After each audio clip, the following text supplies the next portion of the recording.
And here we are doing this transmission on the ground because Kyle's got his cool guy lowered car in that bay with the lift, and it can't even roll out the door. It's so low that the drain pan nut catches on that little crack in the driveway. So it lives in that bay. All it takes is one job, oh yeah. All it takes is one job, and everything is gonna be okay. Alright, Bo, this wasn't actually recording when I tapped this in, so this is take 2. But it went like this. I just tapped in perfect. Fits absolutely perfect. And with the pilot bushing, there's always going to be one side that has a little bit more bevel than the other, so you have the bevel face towards the rear.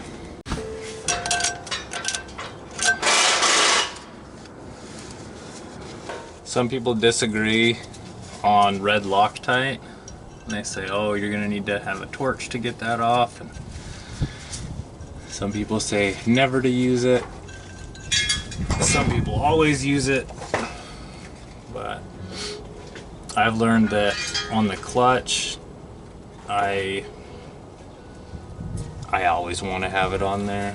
It's a little bit of insurance. It's so much work to get down in here that if it comes apart, it's a lot of work and can do a lot of damage. So flywheel bolts, pressure plate bolts, those are, at least for me, they always get red Loctite.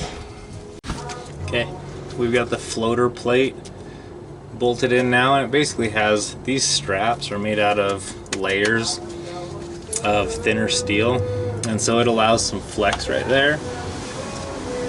So both of these clutch discs, the bottom and the top disc, can move freely even with this center plate on, and it acts basically as a pressure plate in between. With the alignment tool, I like to just kind of like see how far up I can push it, see how far down it goes, go to the center from there, and then just kind of try and figure out kind of where it feels good, where it's happy. And then while you've got your hand holding pressure on that, that's where you can start a little bit of pressure on the pressure plate.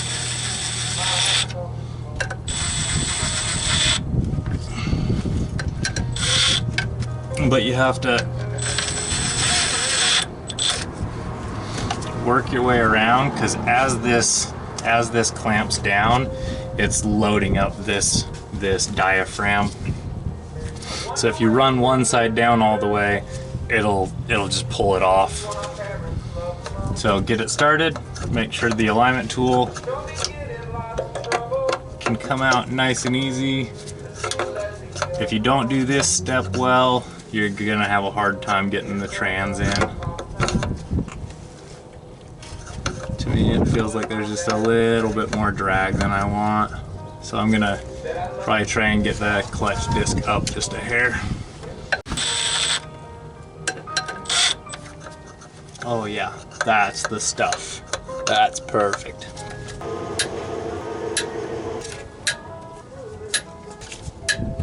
Of course, first thoughts when I'm cutting through the floor is not wanting to cut any wires, and what do? Cut some wires! I cut some wires. There's the wire for my air to fuel ratio gauge, my O2 sensor that I cut through very nicely. Clean cut though, all the way through. Alright, if you want to run the up and downers, all guider.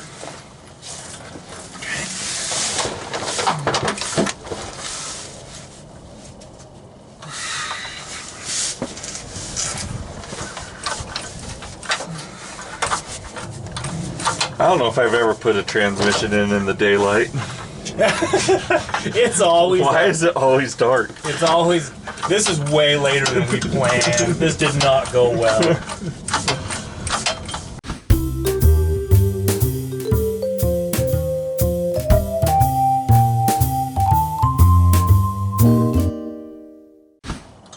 Good.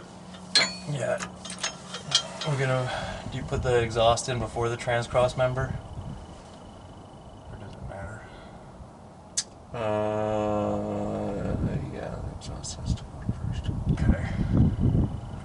This is a good spot. I just want to jack the trans up into position, maybe. Okay. And call it a night. Yeah, I need to get going. All it takes is one job, oh yeah. All it takes is one job, and everything is gonna be okay.